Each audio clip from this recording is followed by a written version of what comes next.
Well, happy Monday, everybody. I'm Dr. Laurie Davis, and you're listening to the Dr. Laurie Davis Show, brought to you by the Disability Channel.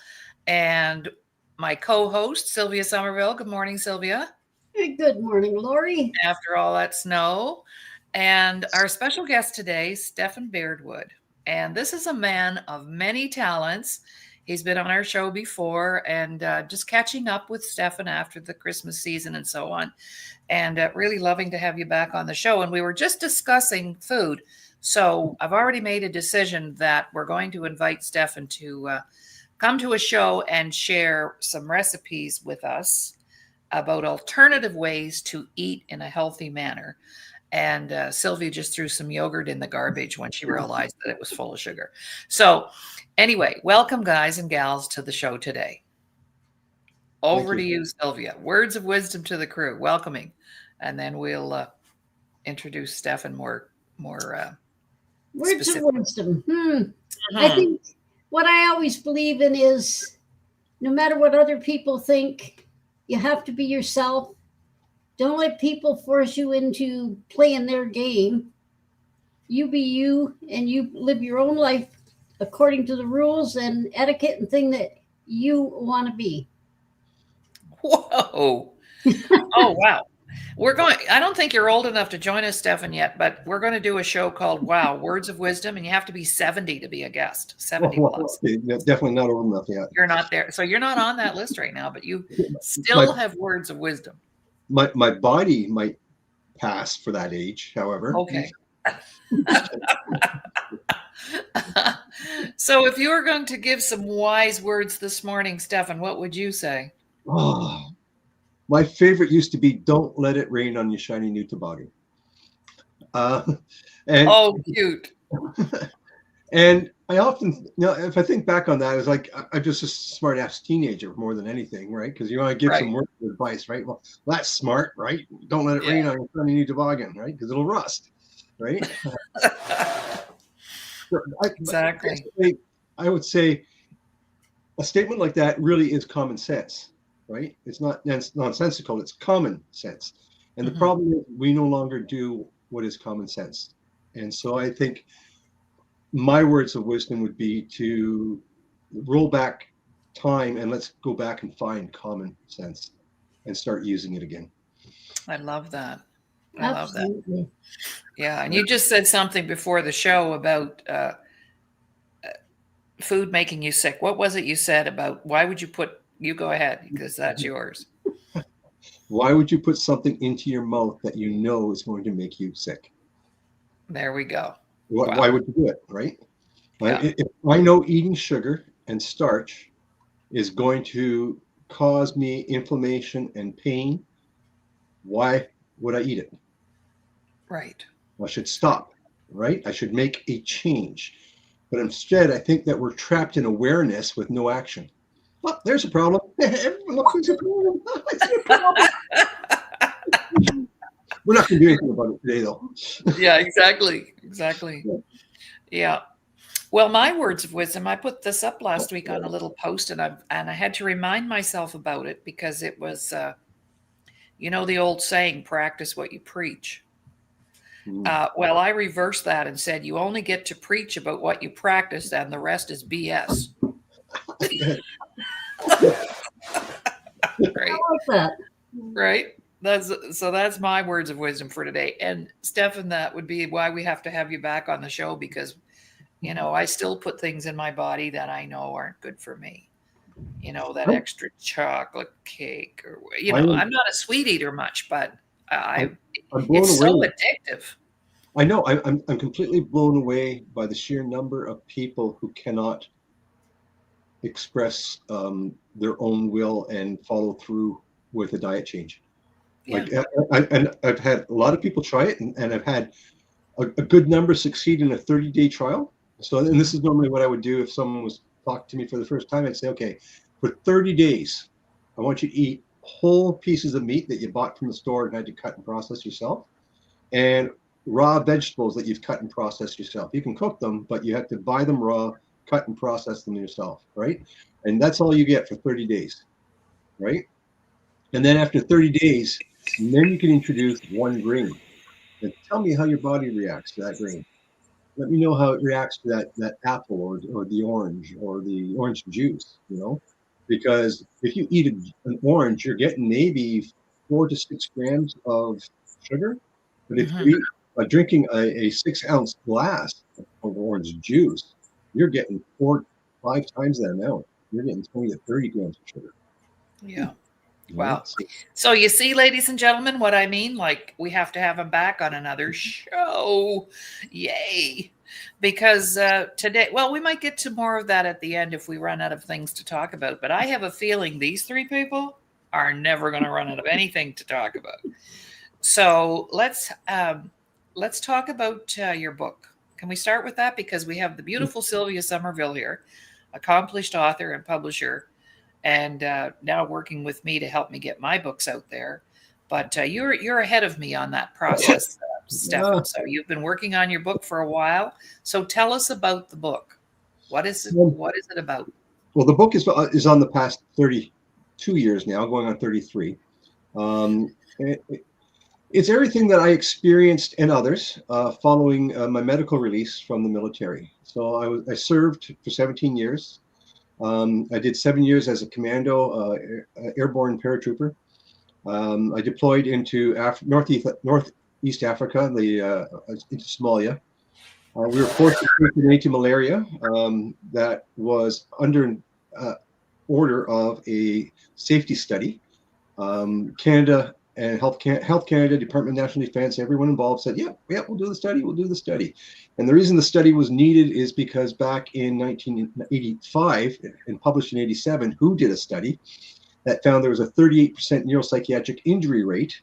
And the manufacturer, when you ask for this drug, no longer wants the liabilities and responsibilities for it. So it forces you to do a safety study so that you accept the responsibilities. So Canada then promptly shelved the safety study, did not complete it, and licensed the drug for use on civilian streets. It is currently still licensed. There's a $22.5 billion lawsuit ongoing surrounding the drug. I'm one of the class of litigants on it, but the most important thing we are really trying to do is to get it off the market because it's still injuring people, and the government has just put a moratorium on any discussion surrounding it, so nothing's happening.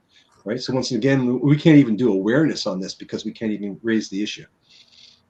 So that's essentially where I came from. And so my health got so bad that I was non-functioning as a human being when I was released medically. And the book is what I had to endure to find healing, and how, despite all of that, the system still has not changed and will not change.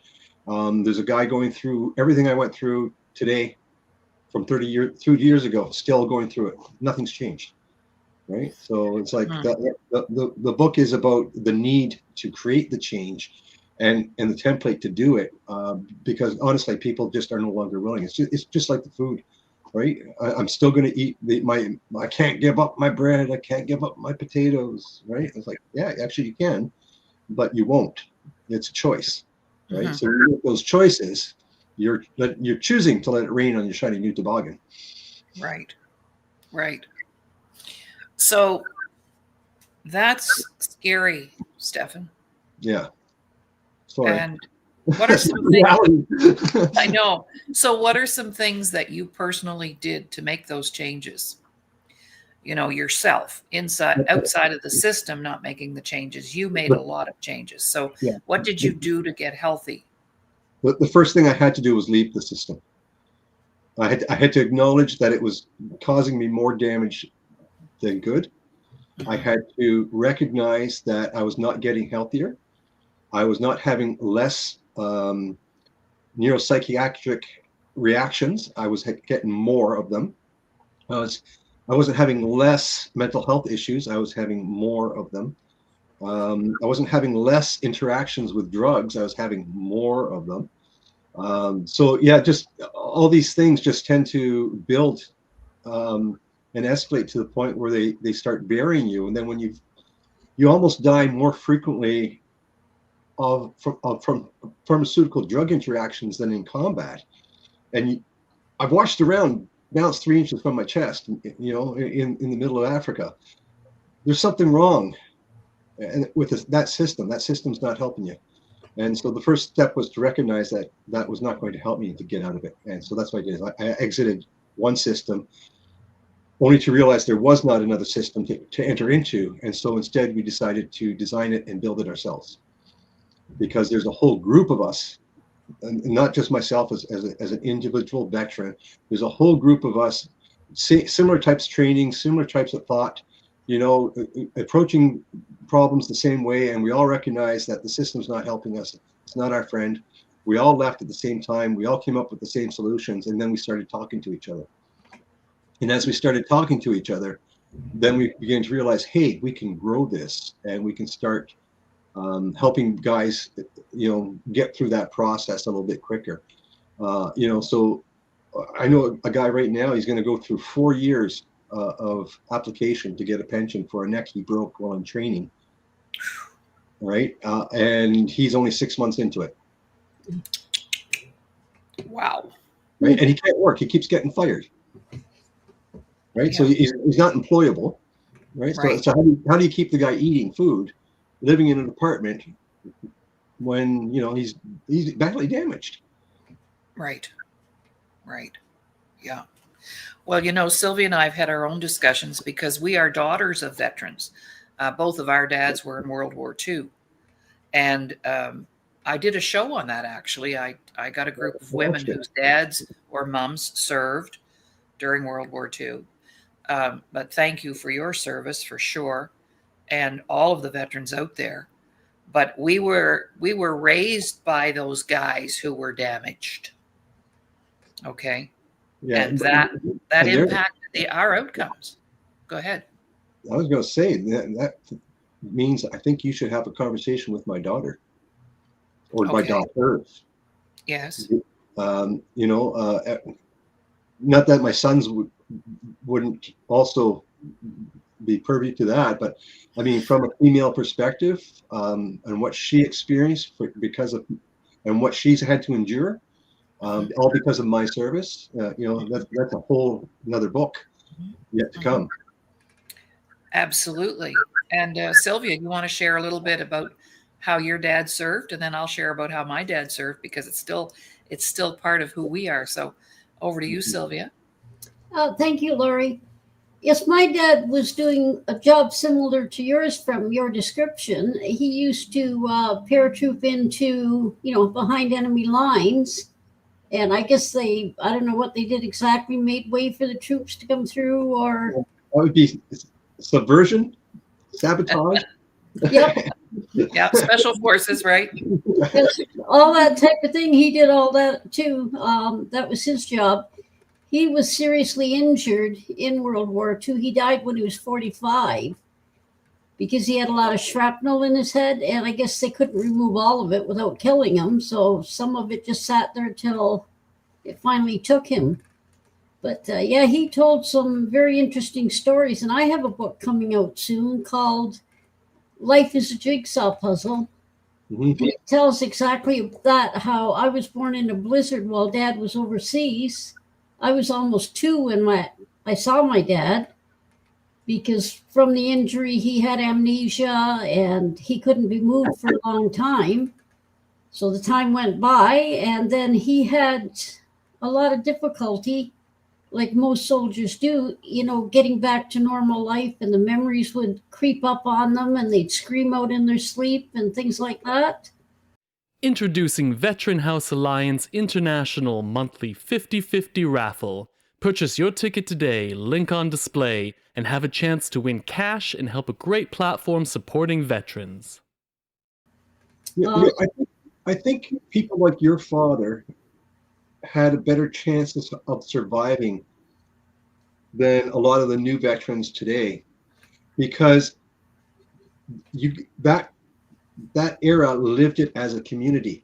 You were living the war at home, sharing the losses as well. Yep. So when everyone came home, you were just sort of uniting with the losses and sharing and playing catch up. But they all lived it as a community. They dealt with it as a community, and it was less problematic because it was done as a community. Whereas now, our guys come home and they go to ground and they hide and they isolate. Yep. And it's not a good a good scenario. And I should imagine your father as well, Laurie, is probably not significantly different in that respect either. No, because they, now my dad, on the other hand, never talked about it. There were a few stories that he shared, but he really buried it. He did bury it. And he was extremely stoic. I only remember once in my life that he actually said the words, "I love you." But I knew he loved me, and I knew that he was my hero. And there was alcohol involved. And so that created havoc some of the time. But he did have he didn't have his first flashback till he was 75. He lived to be 93. He just passed away in 2016. But when we did the show, what was, he didn't isolate exactly. He was very social, but quiet. And I know that, it really, he would have been maybe a different kind of dad if he had never had that experience. But the one thing that it did for us, for me anyway, as the eldest in the family, it gave me a sense of travel, because he knew there was more than just Nova Scotia, Canada, right? He learned that, there's another whole world over there. You've got to see it, and so he instilled travel in me.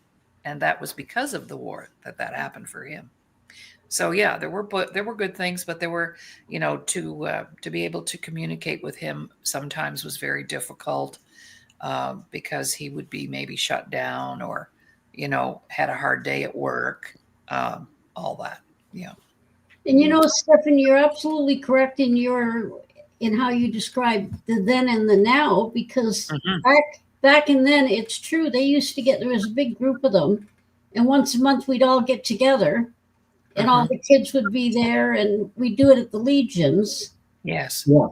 Yeah, and we'd all get together and have fun together. And a lot of guys I know would be over visiting Dad, and you'd hear them talking about the stories, and they'd say, how that went, and from all that, Dad taught us, and I listened to my dad because he was my hero. And he always told us, he said, when you get into an argument and fighting, nobody's going to win, because no one wins.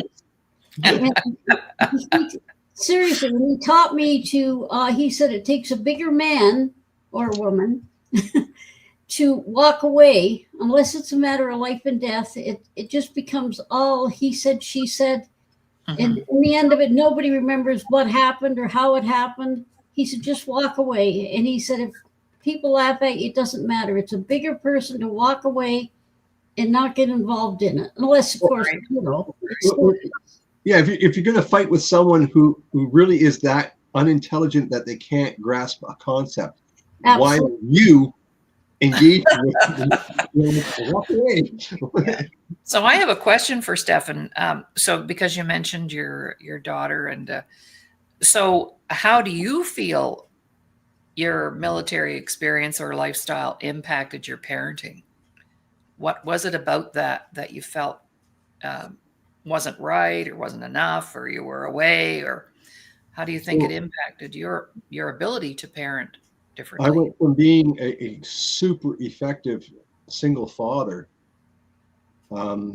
even deployed, right, to then having Children's Aid Society coming after my children, accusations being made up and manipulated, or having my daughter manipulated to make accusations in order to fit someone else's narrative. Children's Aid Society actually holding the evidence of that on their file and not releasing it for like over a year and a half as we were gearing up into a trial. Geez, I wonder why I won my trial. Yeah. These kind of things. Yeah. And then of course, their whole childhood becomes messed up from that. So now, my oldest daughter chased drugs down the streets because that's what her mother did. So she had to do it too, right?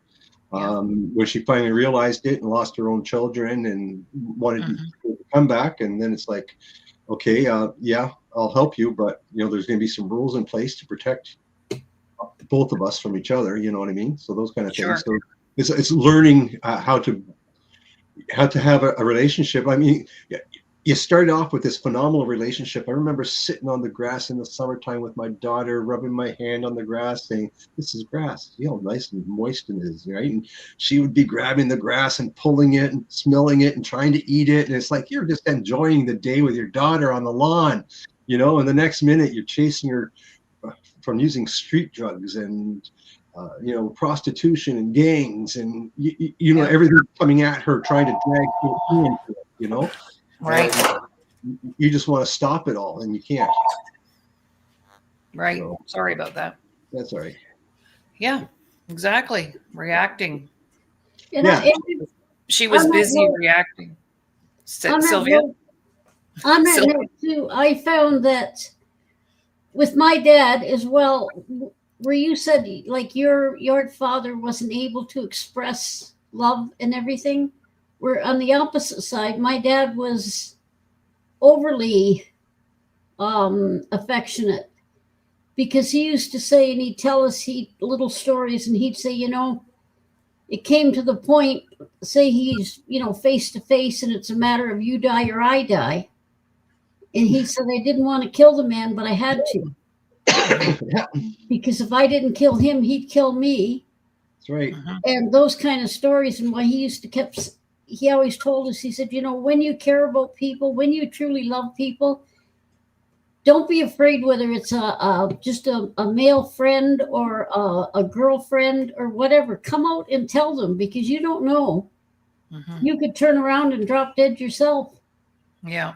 I think the thing that we fail to do the most, that we need to absolutely do, is to have the most difficult conversations. Yep. Yes. And we avoid them because they're difficult, but we can't afford to. Yeah. And we need to not avoid them.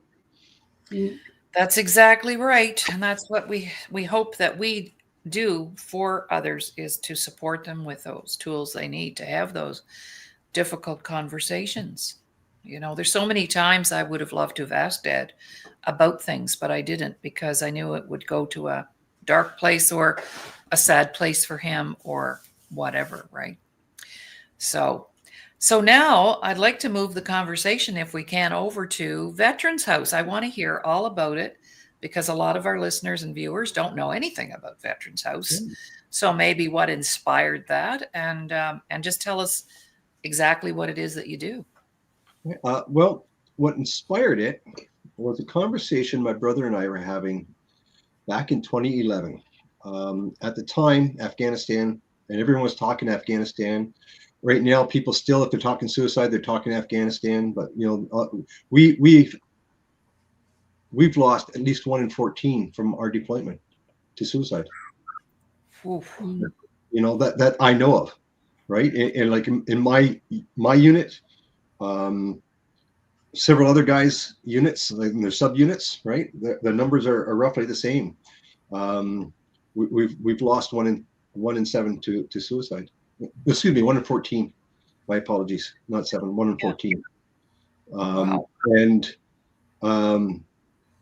so my brother and I were having a conversation back in 2011. Why was I not a suicide? Why was I not a nut job death kind of deal? I went off the road at 120 on a motorcycle into a ditch after a hallucination, which they were calling flashbacks, but it was major, destructive. And had I died, I would have been a motorcycle accident, not a suicide or an accidental death due to post-traumatic stress disorder, which I've never actually had. It's just insane and crazy, so we were having this conversation, and it really came down to why, like what was different in my life. And I just had the right people show up at the right time and offer the right solution. It was not planned, it was mishap,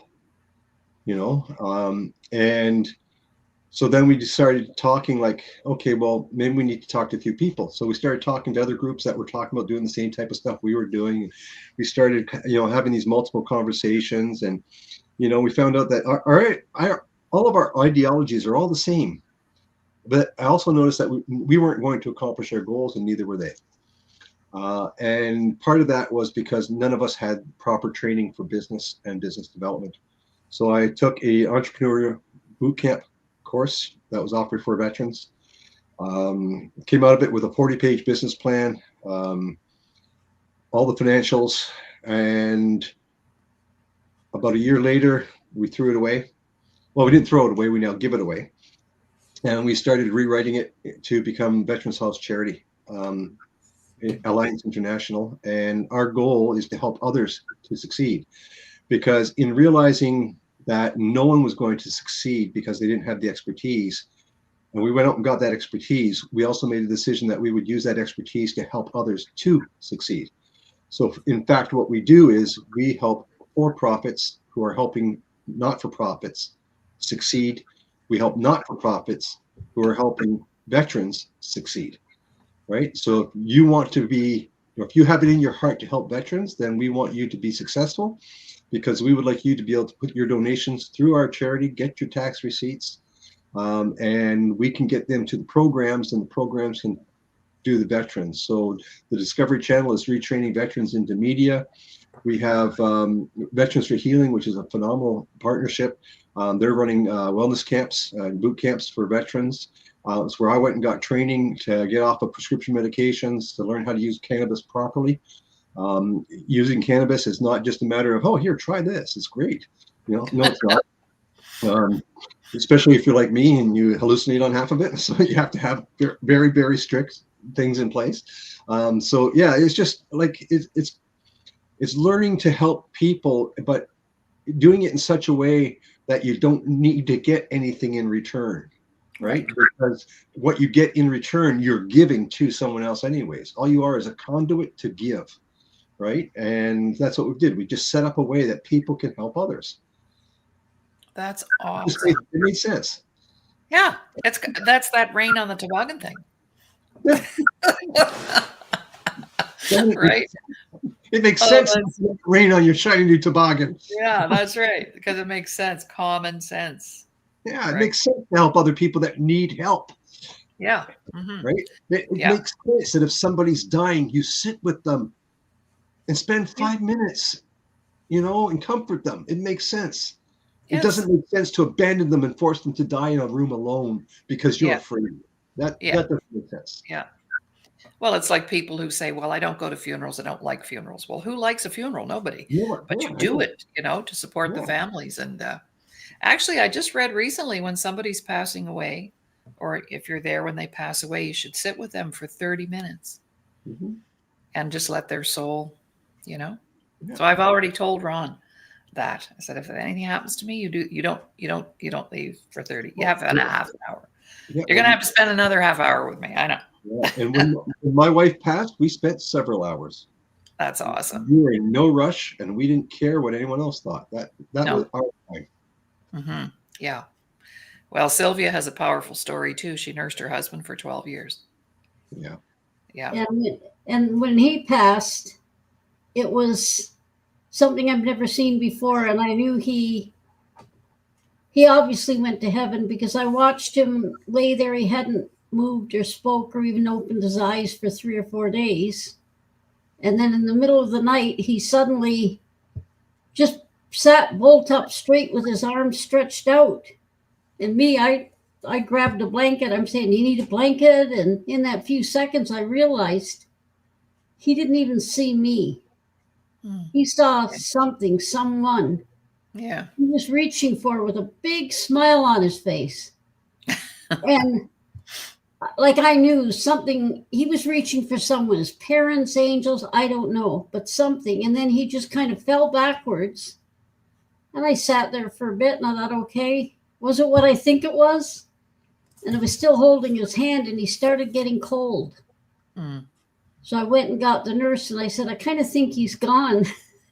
And she did the vitals, and she said, yep. But then after I realized what it was, I thought, how beautiful. Yeah.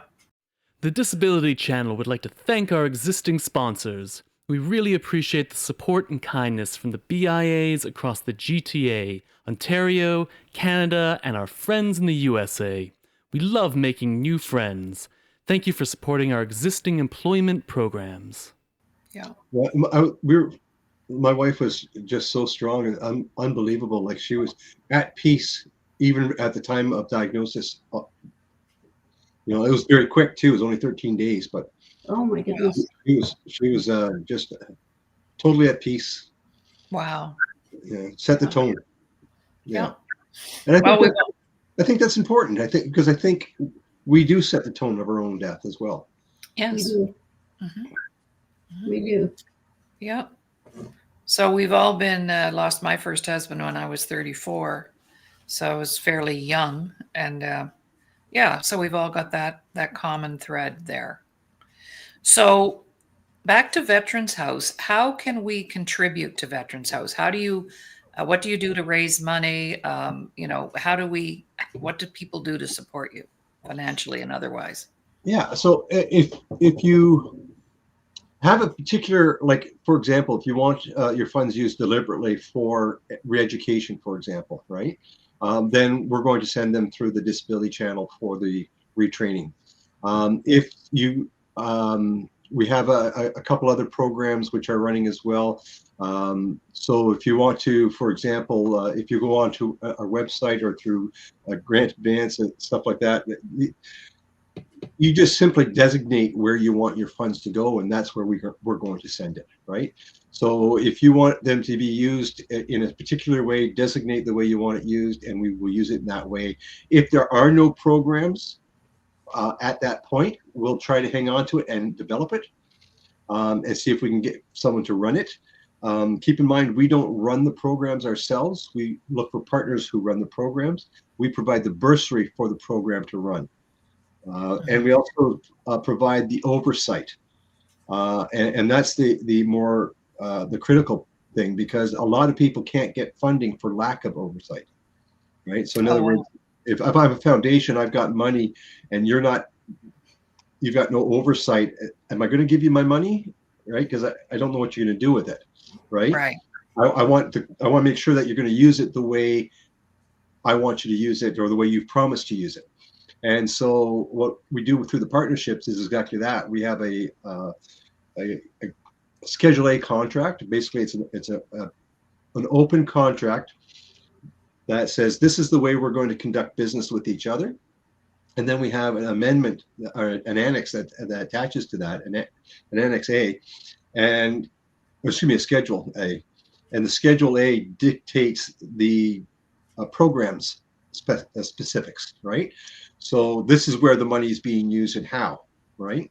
And if there's another program that can be added through the same organization, then we just need to write a second Schedule A, right? And this is where the money is being used and how.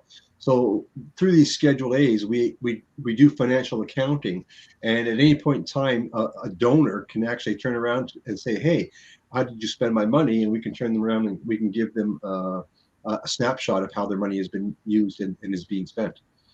Wow. Wow. That is really impressive, Stephen. Yeah. And that's unique, I think, for a lot of your non-for-profit organization, right? So that's pretty special. Yeah, and we have no overhead. Yeah. I think by doing it that way too, you're inspiring people to help with donations, and they will, because they know where it's going. They know what's happening to it. Yeah. And that's very important. And so we vet our partnerships as well for the same reason. Like if you can't do the business end of it, and if you're not going to be financially accountable, then we're not going to be in partnership. That's right. Absolutely. Yeah. Wow, that's amazing. I didn't know that part. Yeah. And I didn't know that you were totally online with everything too. Yeah, that was new information. Yeah. Well, why have offices when there's no need to, really, like, right. And even if we were to have a full-time employee, which I really want right now, God, I wish we had the money for a full-time employee so I could do less. But even if we had that, I'm not paying for a set of offices. He's going to have to work out of his own home, or she's going to have to work out of her own home. I don't care. Yeah. Yeah. Exactly. Wow. Very cool. Yeah. Is there anything you'd like to ask Sylvia and I? Maybe because we have conversations, we don't do formal interviews. And maybe there's something that you are wanting to ask either of us. If you were facing this, I'm going to bring it right into politics today, because I got to tell you, I've had enough with social media. I do not find it social at all. I find it anti-social. There are people that I have known for decades who, over the past 4 or 5 years, are toxic trolls. You know, I've never imagined to be that kind of a person before in my life, and now it's like I don't want anything to do with them. I think it's just making people nastier and nastier and nastier. And in face of this election, which has been even more, divisions, deliberate, and from both sides, what's the best solution going forward? I guess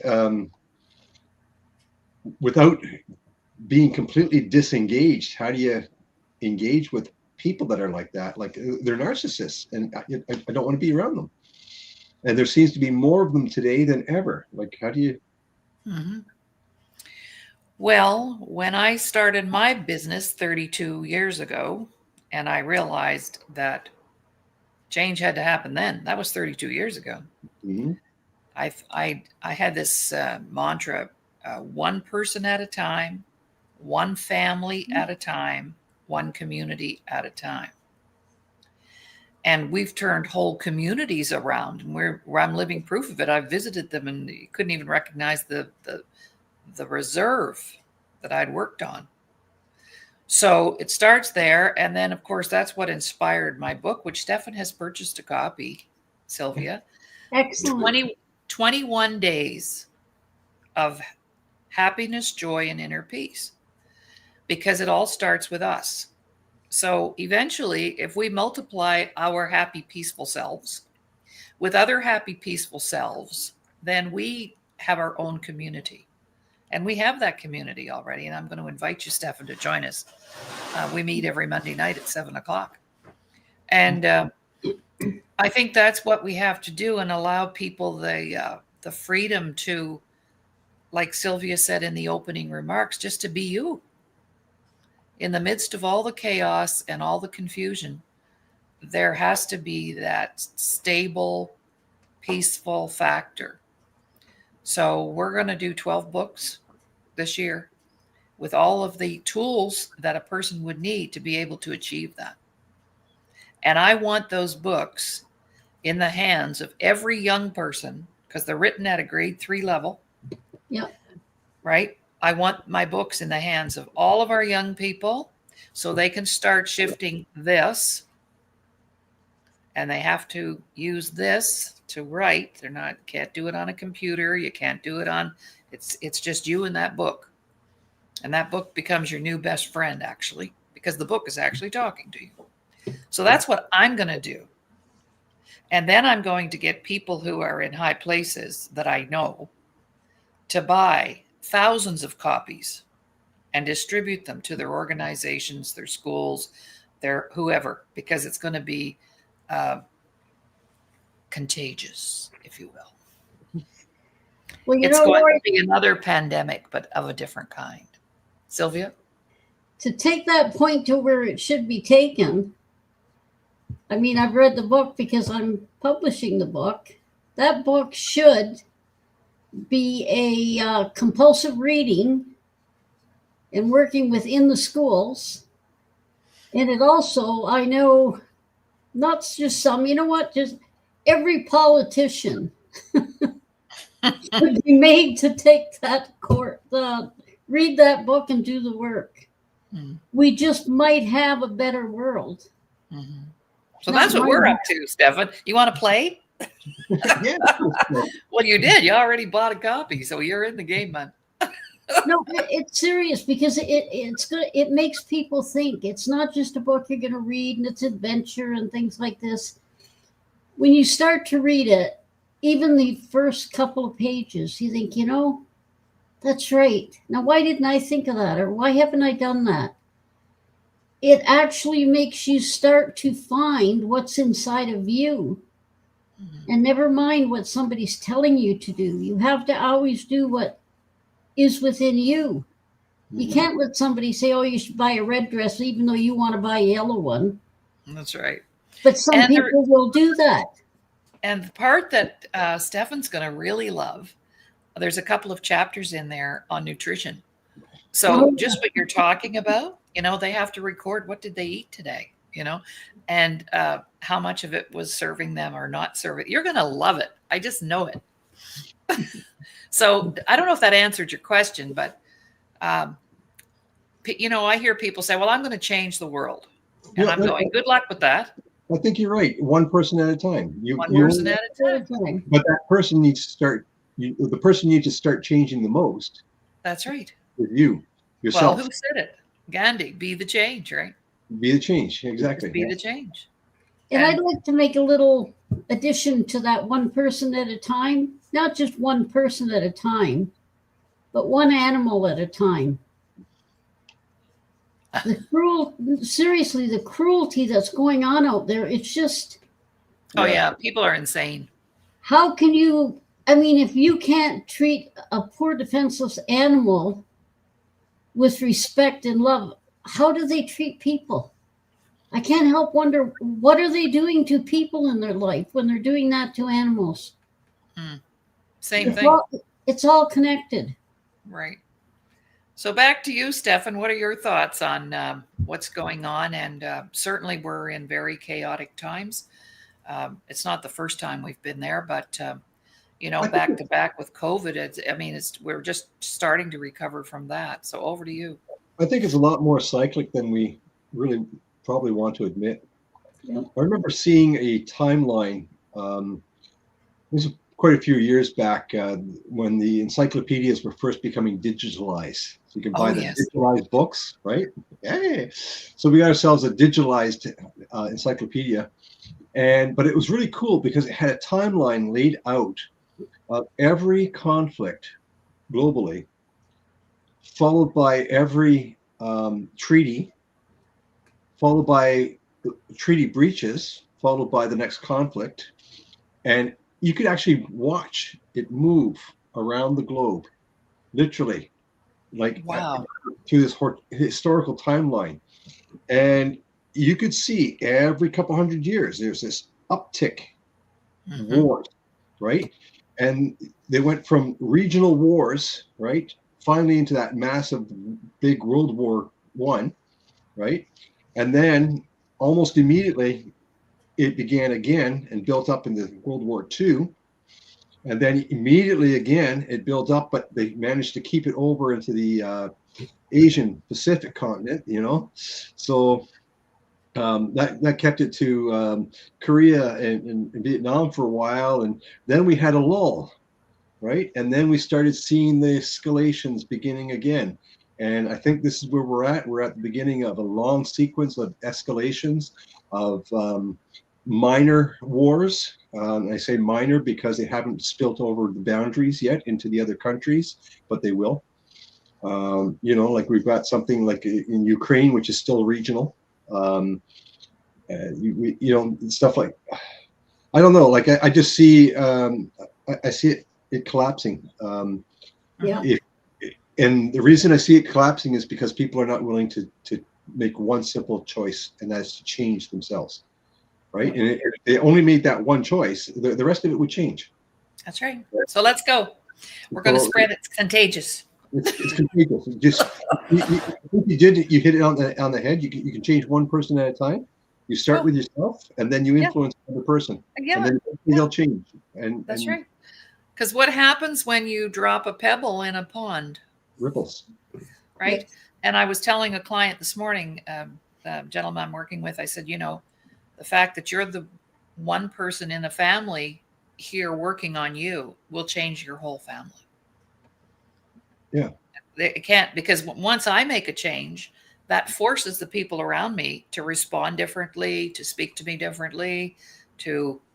I think that, because even if I go back to that, when I lost my children and I went through all that crap, you know what I mean? The way back, right, what was through having those difficult conversations was change. Right.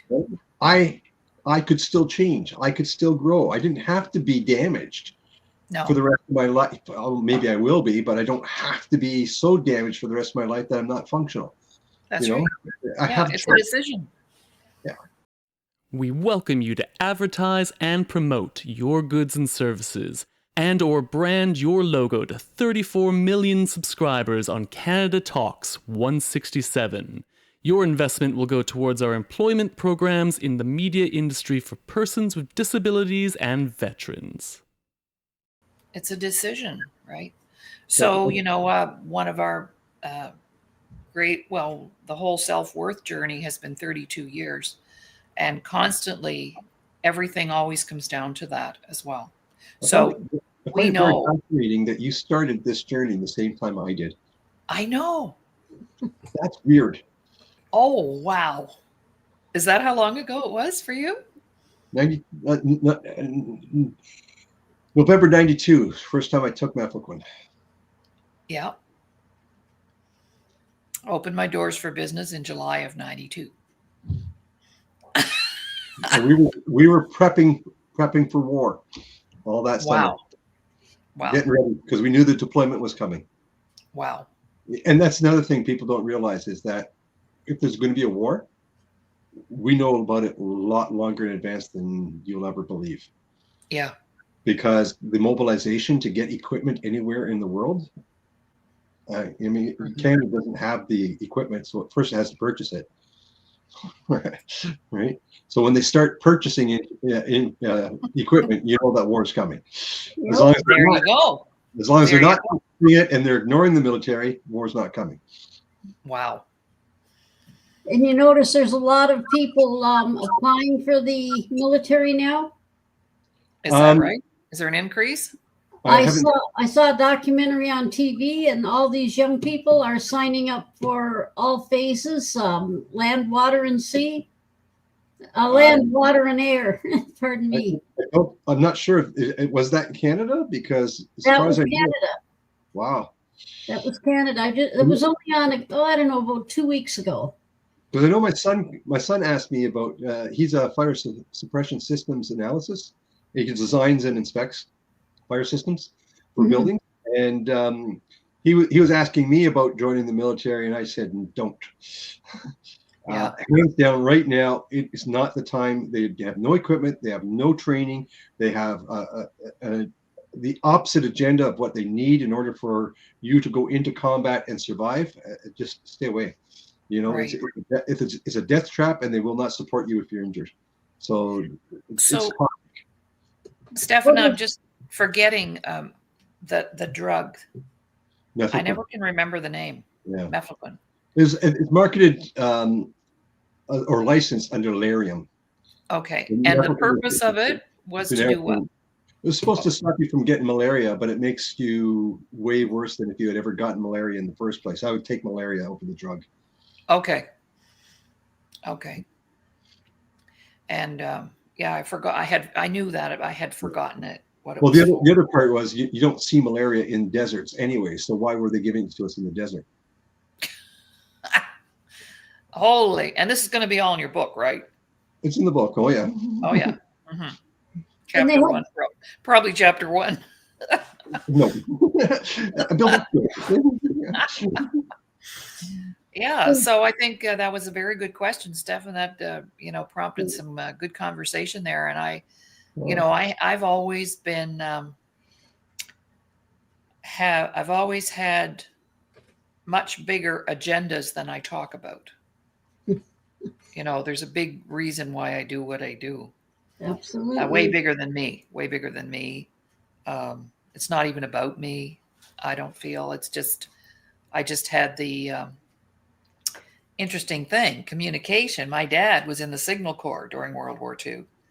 Had a beautiful command of the language. He could type 90 words a minute on a manual typewriter. They took messages to the front lines, and my gift has always been communication. So I think it's in my DNA. And somebody asked me a couple of weeks ago if I would consider running independently to be our next prime minister. And I said, I was approached many years ago to run, with our premier in Nova Scotia. And I said, if I was to and I told them this in 1990, I said, if I was to put my toe in that cesspool, it would be 22 Sussex Drive, promised to me, or I'm not playing. So that came up a couple of weeks ago again. But I'm not I couldn't handle that. All the crap. No. I'd be terrible. I'd be like Trump. I'd be cleaning house, but it would be in a different way, I guess. Yeah. So the other thing around that too, let's get an opinion. We've got about 5 minutes, so we can talk about the tariffs. How do we feel as Canadians regarding that tariff war? They're even using that word, tariff war. Your thoughts on that, Stephen? I'd love to know. So I had an opportunity to watch a podcast, and the guy I wish I knew who this guy was, because he's brilliant. Like, I like the way he thinks. He deep dived into a bunch of websites and stuff like that, and he came up with where all of our money has been spent, and he broke it down by the programs they're spending it on, right? And I guess they had also done that for the United States. And in the past 4 years, the US has been spending trillions of dollars into the same BS programs that we've been spending the money on. And so you'll go to the middle of Do4, and there's a small little town, and you're going to spend $1 million in that small little town studying how a girl with gender identity has to get water.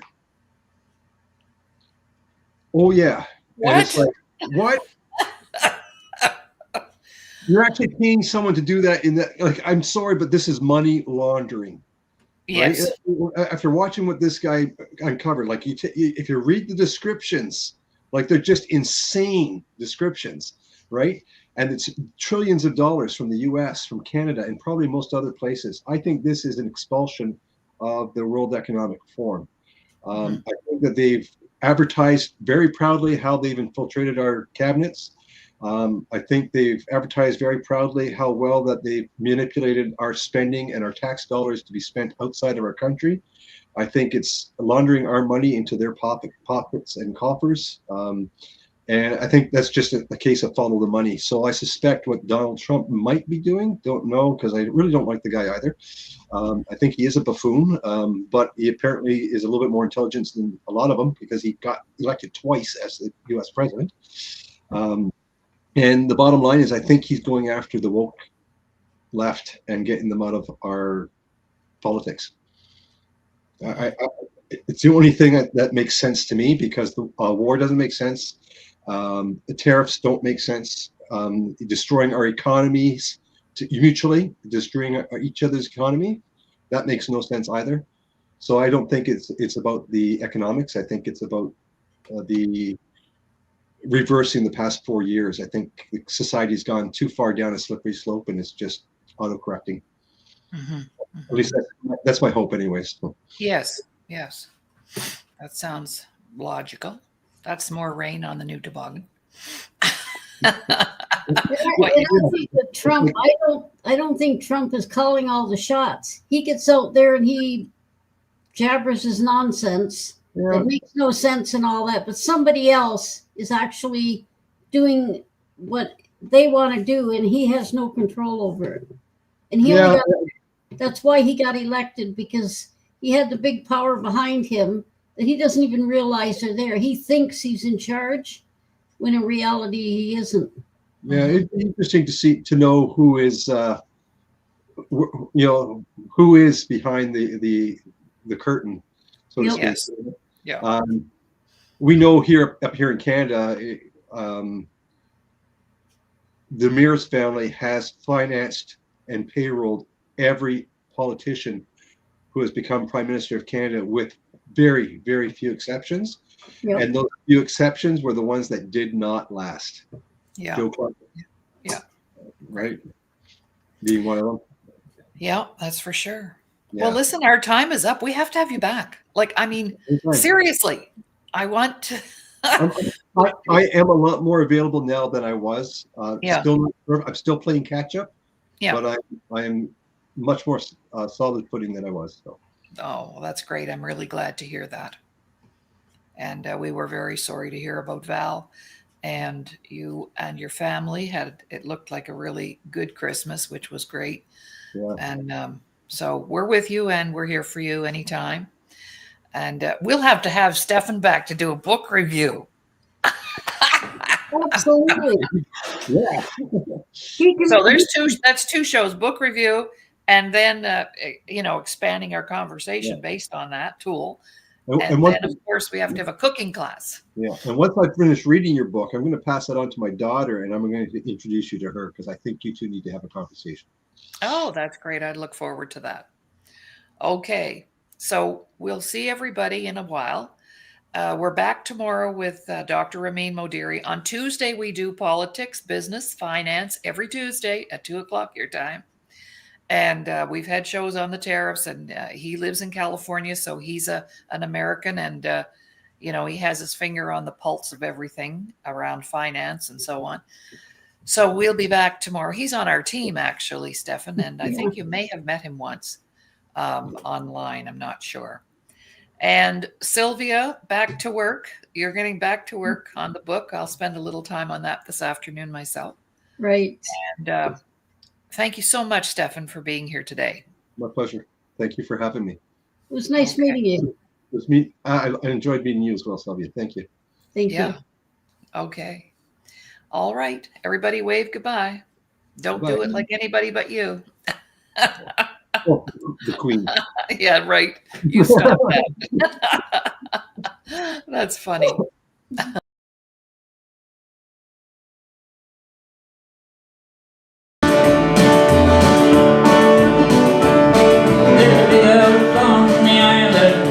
Stompin Tom called home. He learned to play his music there before he left the road. We all grew up on music that we call Easter swing. Big proud to be from Canada, where Stompin Tom was the king. Well, you ain't never been there, then I guess you ain't been home.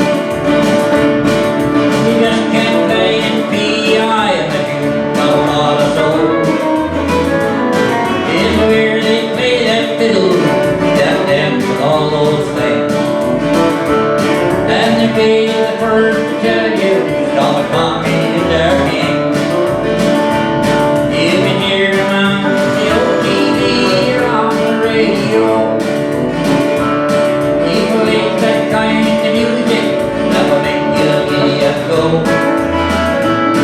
So when you hear those fiddles play and the guitars sing, remember Stompin Tom, the true Canadian.